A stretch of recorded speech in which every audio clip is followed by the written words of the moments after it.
Histoire de l'église de Don Charles Poulet, la première croisade, fondation des États chrétiens, suite. Malheureusement, il y eut dans les États chrétiens de profondes causes de faiblesse. L'unité de commandement, une royauté ferme et indiscutée fit défaut.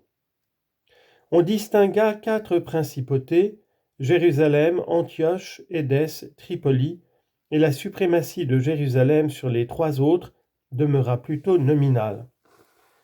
À l'intérieur de chaque État, même anarchie féodale, absence d'un système régulier de finances. Ajoutons les dissensions profondes avec les États orientaux. Établi à Antioche, le fils de Robert Guiscard Bohémond portait ombrage à l'empereur Alexis. Quand en 1100 Bohémond fut tombé aux mains des Turcs et que 2 armées venues pour le délivrer eurent été exterminées, Alexis demanda aux infidèles qu'ils lui livrent le prisonnier. Délivré, celui-ci ne songea qu'à se venger, d'où une lutte très longue entre les Normands et les Grecs. Sous Jean Comnène, 1118-1143, les Byzantins parvinrent à imposer leur suzeraineté à Antioche. Ces démêlés regrettables affirmirent le schisme grec. Sans doute, depuis Cérulaire, était-il officiellement consommé, mais les esprits conservaient des intentions pacifiques qu'entretenaient les alliances princières, les pèlerinages des Occidentaux à Constantinople, les rapports échangés par la Grande Grèce. Dans l'intention de la papauté, la croisade avait été entreprise en partie pour renouer avec les Byzantins à la faveur des services rendus. L'indiscipline des Latins, la défiance des Grecs, l'avidité des chefs combattirent l'entente fraternelle et renforcèrent le schisme. Or, tandis que ces querelles éclataient entre chrétiens, les Turcs reprenaient leur cohésion. La fondation de l'Empire latin avait correspondu avec l'affaiblissement des Seldjoukides, divisés par la rivalité des chefs. Mais quand Zengi, l'Atabek de Mossoul, eut opéré la concentration de leurs forces, les désastres vinrent pour les croisés.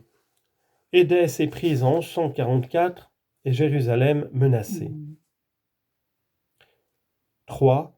La deuxième et troisième croisade. L'émotion causée par la prise d'Édesse occasionna la deuxième croisade. Saint Bernard la prêcha à Vézelay avec un succès égal à celui d'Urbain II à Clermont. Louis VII de France et Conrad III d'Allemagne se mirent à la tête de l'expédition. Croisade moins nombreuse que la première, mais plus disciplinée et formée d'armées presque nationales. Cependant, l'échec fut complet. Après une difficile traversée de l'Asie mineure, les croisés essayèrent de prendre Damas puis Ascalon et durent battre en retraite. Ils laissaient la puissance turque consolidée. Longtemps, la menace des infidèles s'était concentrée au nord de la Syrie. En Égypte, la dynastie fatimide s'éteignait dans l'impuissance. Mais après avoir vaincu la deuxième croisade, l'Atabek Noureddin put s'emparer de la vallée du Nil, où le roi de Jérusalem, Amaury, essaya en vain de s'établir. Son successeur Saladin put donc menacer à la fois le royaume latin sur ses 2 frontières septentrionales et méridionales. À ce moment critique, la mésentente y régnait de plus en plus. À la mort de Baudouin V, la couronne avait été disputée par sa mère Sibylle et par Raymond de Tripoli. Après avoir épousé en deuxième noces Guy de Lusignan, Sibylle le fit couronner à Jérusalem. Furieux, Raymond livra Tibériade à Saladin. D'autre part, sans s'inquiéter des intérêts généraux du royaume, un puissant feudataire, Renaud de Châtillon, provoqua Saladin. Celui-ci entra en Palestine, écrasa l'armée du roi Guy de Lusignan à Hittin, 4 juillet 1187, et s'empara de Jérusalem le 17 juillet. Bientôt, les chrétiens ne possédèrent plus que Tyr, Antioche et Tripoli. À cette nouvelle, Frédéric Barberousse, Philippe Auguste et Richard Cœur de Lion se croisèrent. La colonne allemande se débanda après que Barberousse fut noyé dans le Sélef, en Cilicie. Français et Anglais partirent par mer et évitèrent ainsi les innombrables conflits avec les peuples que l'on traversait. Ce sera désormais la voie choisie par toutes les croisades.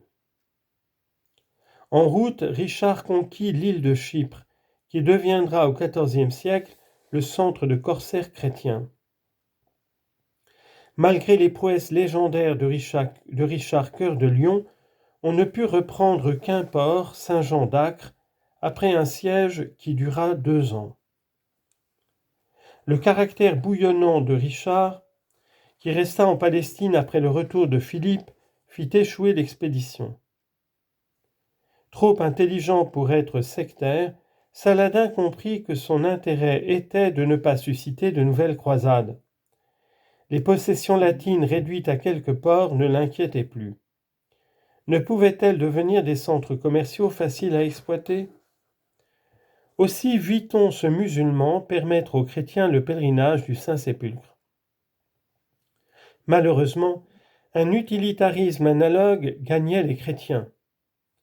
Le mercantilisme des commerçants vénitiens et génois allait remplacer l'esprit chevaleresque. Une croisade d'Allemands qu'Henri VI avait préparée le favorisa en permettant de reprendre les villes de la côte. Ainsi, à la fin du XIIe siècle, l'aspect du royaume latin change et l'influence se déplace. Des 4 États primitifs, 2 n'existaient plus, Édesse et Tripoli, et le royaume de Jérusalem avait pour capitale Saint-Jean d'Acre. Par contre, 2 États nouveaux avaient été conquis, escale précieuse pour les prochaines croisades, l'île de Chypre, où régneront les Lusignan, et la petite Arménie sur la côte de Cilicie.